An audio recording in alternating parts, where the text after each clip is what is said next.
Coach Vince Lombardi once said, "It's not whether you get knocked down, it's whether you get back up."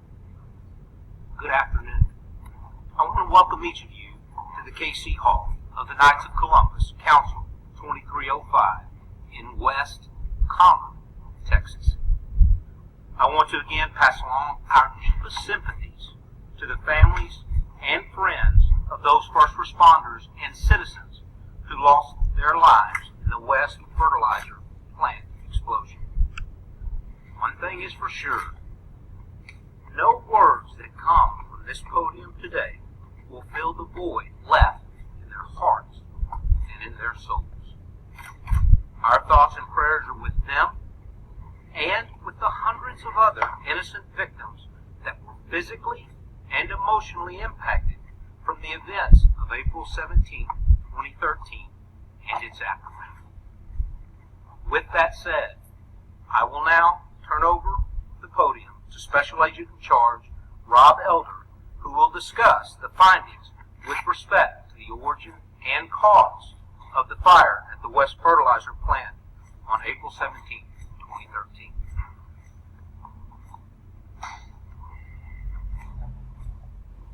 Thank you, everyone. Good afternoon. How's everyone today? Fine. Again, my name is Rob Elder. I'm a Special Agent in Charge for the Bureau of Alcohol, Tobacco, Firearms, and Explosives, Houston Field Division. I'd like to begin by following Abel's comments and offering my deepest sympathies to the families of the loved ones who lost their lives in this tragic event. On April 17, 2013, at approximately 7:29 p.m., a fire was reported at the West Fertilizer facility in West Common, Texas. Approximately 22 minutes later, a large explosion occurred. In addition to 15 deaths, 12 of whom were first responders, many others were injured. The explosion caused damage in a 37 square block area and destroyed over 500 homes. Several other homes were also damaged. In the end, a crater 93 feet wide and 12 feet deep was created at the seat of the blast.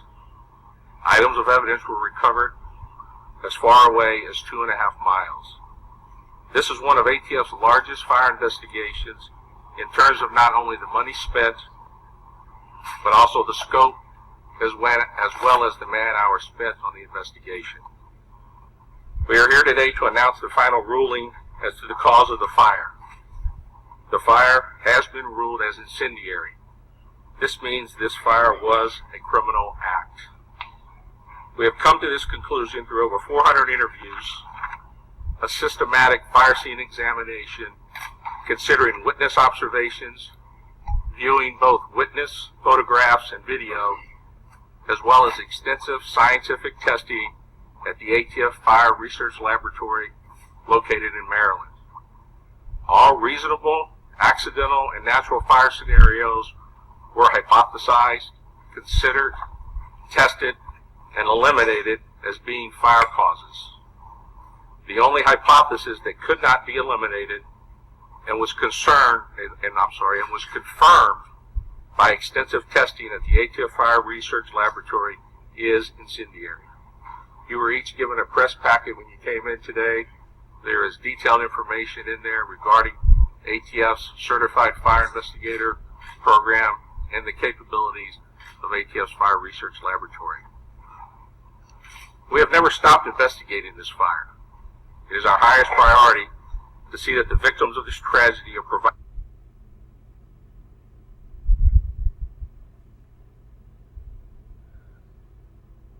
State Fire Marshal's Office, the Texas Rangers, and the McLennan County District Attorney's Office, and numerous other agencies has never stopped investigating. Over $2 million has been spent on this investigation, costs which have included rebuilding to exact specification portions of the West plant in order to determine exactly what happened, investigating leads, conducting interviews, and leaving no stone unturned. This investigation is still active and ongoing, and in order to protect the integrity of this investigation, we are going to be limited in what we can say today. What I can tell you is that while there has not been any arrest made, the 400 plus interviews that have been conducted to date have produced many leads. As many of you know, this investigation is very complex with many moving parts. We ask for your patience as we move into the next phase of this investigation. Today, I would also like to announce that ATF is offering a reward of up to $50,000 for the information leading to the arrest of the person or persons responsible for this crime. In addition to the up to $50,000 that ATF is offering, the Waco McLennan County Crime Stoppers is offering an additional $2,000 for information leading to the arrest of persons or persons responsible for this act. Persons with information should call 254-753-HELP. That's 254-753-4357, or submit your tips online to www.wacocrimestoppers.org. All tips received either through the phone line or online will be forwarded to ATF for follow-up investigation. Let me close by speaking directly to the families of the victims. Your loss is felt by ATF. It has been a driving factor into why we have gone to the lengths and the details that we have. These individuals were people serving their community in a volunteer capacity. They are true community servants. They lost their life serving their community, and they deserve the best that we can give them. Thank you very much. Thank you, Special Agent Charge Elder.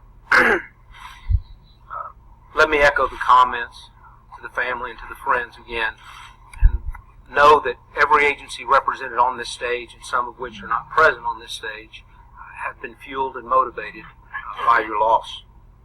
In closing, I would like to thank the Knights of Columbus Council 2305 and Mr. Raymond Dulock for their generosity and hospitality in opening their doors and allowing us to use their hall to host this press conference. I would like to thank the ATF and its agents for all their time, effort, and resources that they have invested in this case to get us to this point.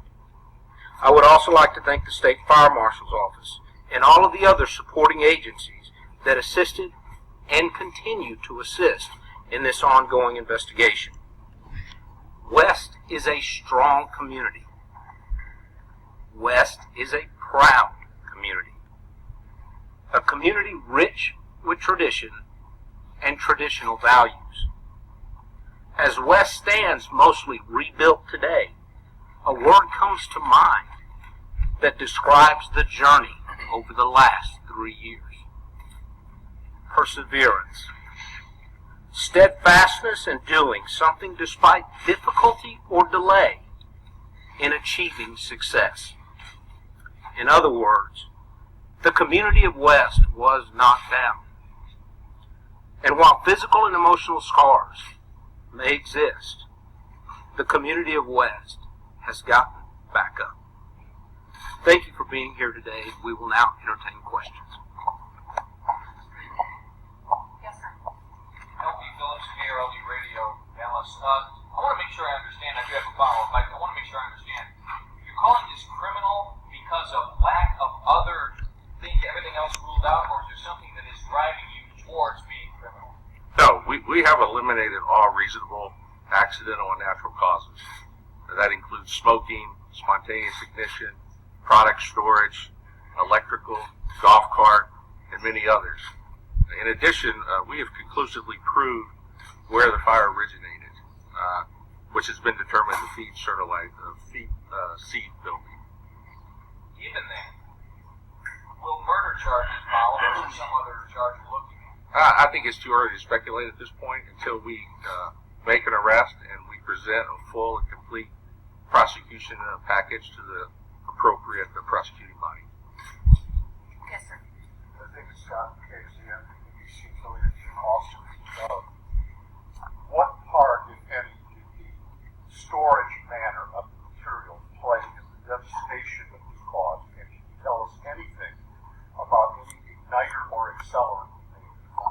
We're not going to get into that.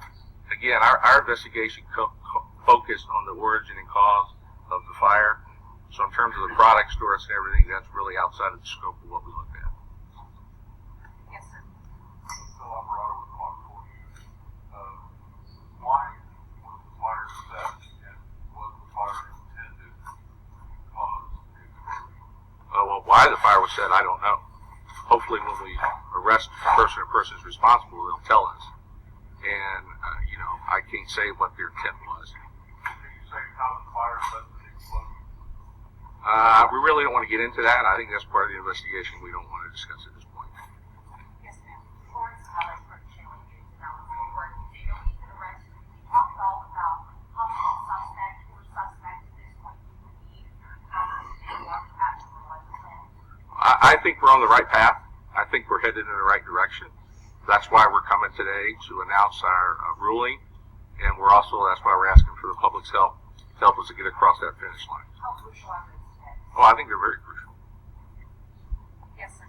Jack, thanks, CBS 11 Dallas Fort Worth. When did you come to this conclusion? Because there was speculation that this could have been a golf cart or could have been an electrical problem.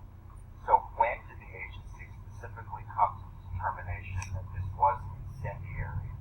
And I think people do want to know what was found there that would lead you to believe that. Well, we came to the conclusion after we ruled out all reasonable accidental and natural causes. Right. And after the extensive testing we conducted, the exact date we came to that conclusion, I can't tell you. What was that done in the past week, past month? Oh, it's probably done in the past several months. But we weren't ready to come public yet because we were still following up on leads we felt were viable. And there was a person who was arrested several years ago. Did that person face federal charges? You're talking about Bryce Reed. Right. Whatever happened with that? Bryce Reed was found guilty for possession of an unregistered explosive device, I do believe. He pled guilty to charges. He did his time, and to my knowledge, he served his time and is back out. We do not consider him a suspect in this case. Yellow shirt, sir. Rudy Johnson, Fox 7, Austin. In clarification of your ruling, again, where is the point of origination? The point of origination is in the fertilizer seed building. Is that with the wood bins? I can't specifically address that because I wasn't at the scene myself, so I don't know that I can adequately address that. And did the lab, sorry, That's okay. Go Okay. ahead and follow up. and did the lab find a specific item that confirmed that this was an incendiary device?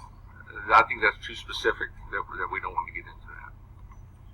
And the reason is we want to make sure the integrity of this case is maintained so that when we interview someone, they have direct knowledge and they're not repeating something we put out in the media. Yes, sir. Tell me whether it's been working on Chicken Harold. Just to be clear, as we sit here today, do you have a definitive suspect in mind as we sit here today? I'm not going to get that specific. Again, we are headed in the right direction, and we're asking for the public's help. I'm not going to say this person, that person is a suspect. Was the manufacturer of the fertilizer, was that where your investigation? That was not. The manager, that was not. That was not. No. Alan Sky with WBAP. Is the thinking then that someone set the fire, or they meant for there to be an explosion that followed? What was the thinking?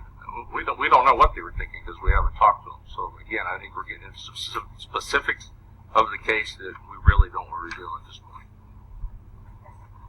Have you actually brought people in and questioned specifically about this? We've interviewed over 400 people, so they've all been interviewed specifically about this. But nobody narrowed in it. But again, I don't think I would want to get that specific on who's narrowed in on what. Special Agent John Salazar with the 911 out of Austin and San Antonio. You're saying this is a criminal act. Would there be a chance that it's involuntary, where somebody would have been on premises and left something behind without the intent of starting a fire? I don't know that we want to get that specific.